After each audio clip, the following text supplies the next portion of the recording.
About a year ago, I did a video on a fly called the Rubber-Legged Dragon by Carter Nelson. He reached out to me in the comments of that video and mentioned that he had another pattern called the SEM Sculpin. I since looked it up, tied a few of these, and have taken these out fishing, and they are just a fantastic little sculpin imitation. It's an uncomplicated fly to tie, basic materials. The standard SEM Sculpin, I think, is in a black, but you could easily vary this up to an olive, a brown, golden olive, some color that's going to match the bottom of the rivers that you're fishing. But even then, just the standard black SEM Sculpin is a great sculpin imitation.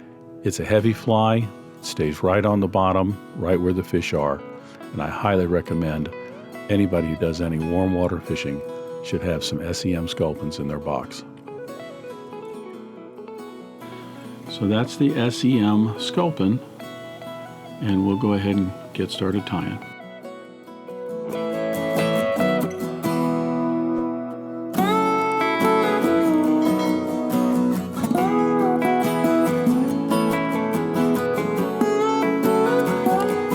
We're going to start our SEM Sculpin by placing our hook on the vise. This is a Mustad 3906B hook in a size 8. I need a little bit longer shank because of the dumbbell eyes on this. I'm going to debarb the hook. I'm going to attach my thread. For this fly, I'm using a Veevus 6/0 in black. I'm going to attach my thread right behind the eye of the hook, building that up just a little bit, then move my thread back a few wraps, building that up just a little bit, but leaving just a little open area in between. This is going to help me tie in the dumbbell eyes on this. I'm using, this is just a medium, actually this is a small painted dumbbell eye, red with a black pupil, and I'm going to wrap that in. The stem of those will be about an eye length behind the eye of the hook, right where I left that little opening. As you can see, I'm leaving just a little bit of room right up front. I don't want much up there at all. And I'll put a few more crisscross wraps in there to secure those eyes down. I'm going to make certain they're nice and horizontal. And then I'm going to put some wraps in under the dumbbell eyes, but over the hook shank, cinching those crisscross wraps in on that dumbbell eye. Then I'm going to advance my thread down the hook shank to the very end of the shank, just between the point and the barb. We'll tie in our tail material at this point. The tail material for this fly is just some rabbit fur. Now, if you don't have a whole skin or even a piece of a skin like this to cut the fur off of, even if you just have like a rabbit zonker strip or something, that will work. You can get the fur off of that. I'm going to go ahead and cut a chunk of rabbit off the hide. I can get this going here.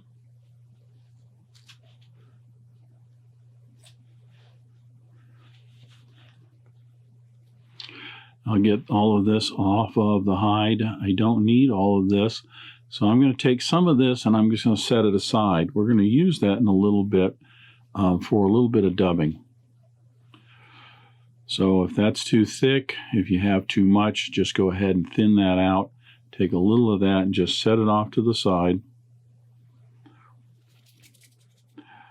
You can wet your fingers just a little bit to help collect some of those fibers that want to fly away. But once we get our tail, some of those longer guard hairs taken out, once we have it the right density that we want, I'm going to measure that somewhere around a shank length, maybe even a little bit longer. I don't mind having this even a hook length long. And then I'm going to tie that back at the end of the shank, lashing those down. and leaving my thread right here at the end of the shank. At this point, I'm going to put a little bit of head cement on this. Now, I didn't put some head cement on the thread wraps around the dumbbell eyes a minute ago simply because it just saves me a step by waiting till I get the tail in. This head cement will soak right down into those thread wraps and down into that hair and just help to bind it a little bit more. And I put just a little bit on the thread wraps around the dumbbell eyes as well.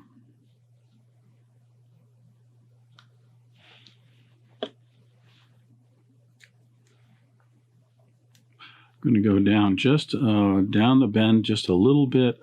I should be sitting right about at the point of the hook. Now I'm going to tie in our body material.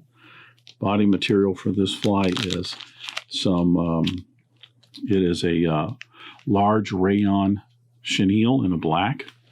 You could use something even larger like a mop chenille or something. You want it large because we're going to actually trim it back just a little bit when the body is done. I'm going to tie the end of that chenille and anchor it down right at the end of the shank, making certain all of that is lashed down real well. And then I'm going to bring my thread just up behind the dumbbell eyes. I'm going to start palmering that chenille forward.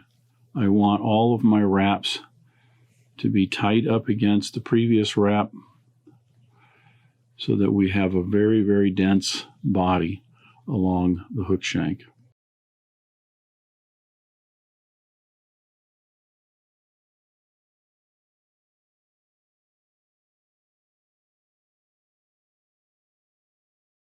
Needed, even put a couple of extra wraps in the same spot. We just want to make certain that we have a nice even diameter body along the hook shank. Tie that in right behind the dumbbell eyes.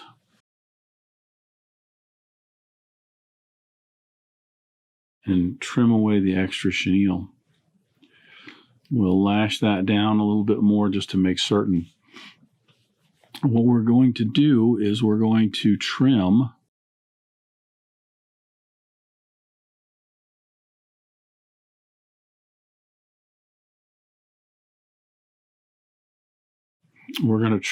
some of the chenille on the back end here, kind of using the outside diameter of the dumbbell eyes as a guide, just to get a little angle here. And what I want to do is just trim that chenille down a little bit.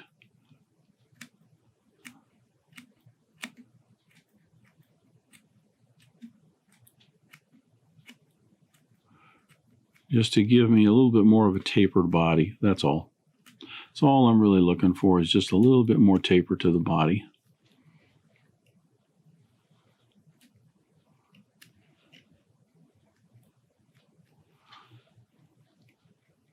At this point, we'll flip the fly over. Now I'm going to tie in some flash accent right here. I'm using a black flash accent, or even a Krystal flash would work. And I'm going to take anywhere from 6 to 10 strands, maybe 6 to 9 strands like this. And these are maybe about 4 inches long, a little bit longer than I need. And I'm going to bring these right up under the thread, right behind the dumbbell eyes. I'm going to put a few wraps in to secure that. Then I'm going to fold those back over.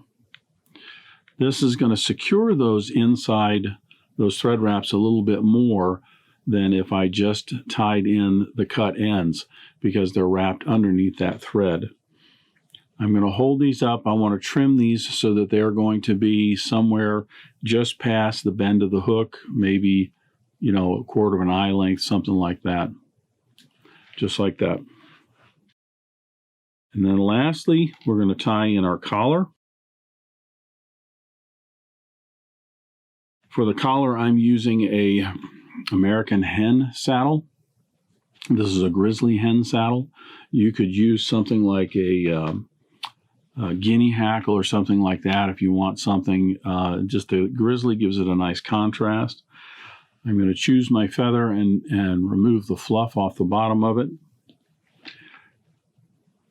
I'll grab the tip of that feather with my hackle pliers, and I'll stroke those fibers back, exposing just the very tip of the feather. Then I can trim off all but just a little bit so that I have just a small triangular piece to wrap down along the hook shank to bind that feather in.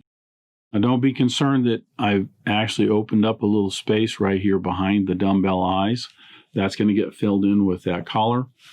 And then when that is done, we're going to use some of this extra rabbit fur that we have for a dubbing to dub around the eyes and right up to the nose just to finish the fly off.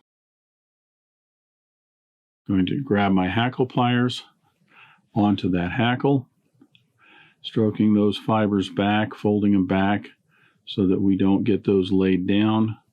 I'll start palmering that hackle around.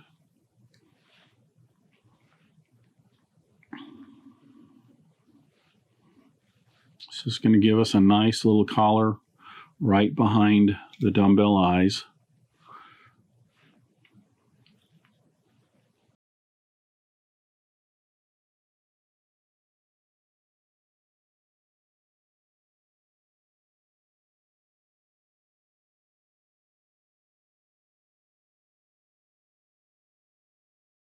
Make certain you sweep all those hackle fibers back so that they're all laid down facing away from the dumbbell eyes. And trim off the rest of our feather.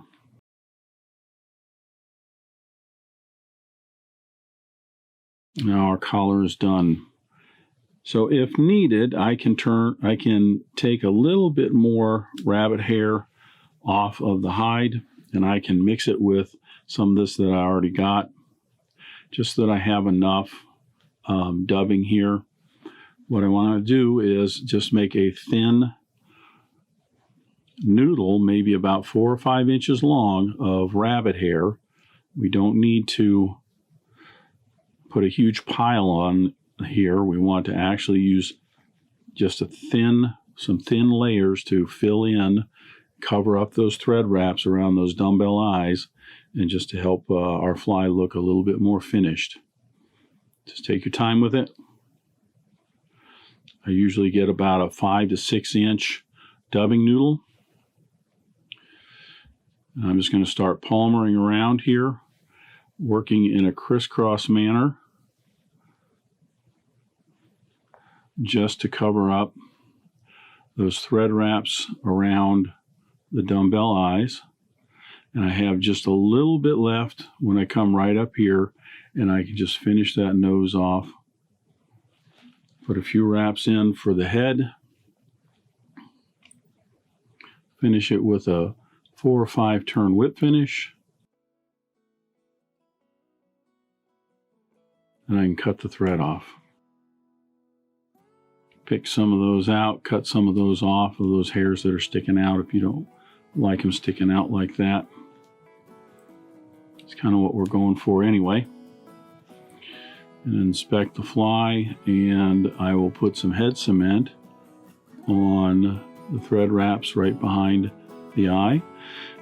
This is a great smallmouth fly and even a largemouth fly, but you will get some panfish and rock bass that also take this. Sometimes their teeth can wreak havoc on the threads right behind that make up the head of the fly, and therefore it's kind of nice just to put a little bit of glue on them. And that's the SEM Sculpin. Thanks for joining me at the Vise today. I hope you learned at least a new pattern, if not a new technique, maybe a tip or trick here and there. If you have any questions about this fly or any of the techniques used in constructing this pattern, please leave them in the comments section down below. If you go to the trouble to ask a question, I'll go to the trouble to answer it. If you'd like to help dressed irons, please share this video with your friends and anybody you think that might enjoy this pattern. Until next time, remember, it's fly tying. If you're not having fun, then you're doing it wrong.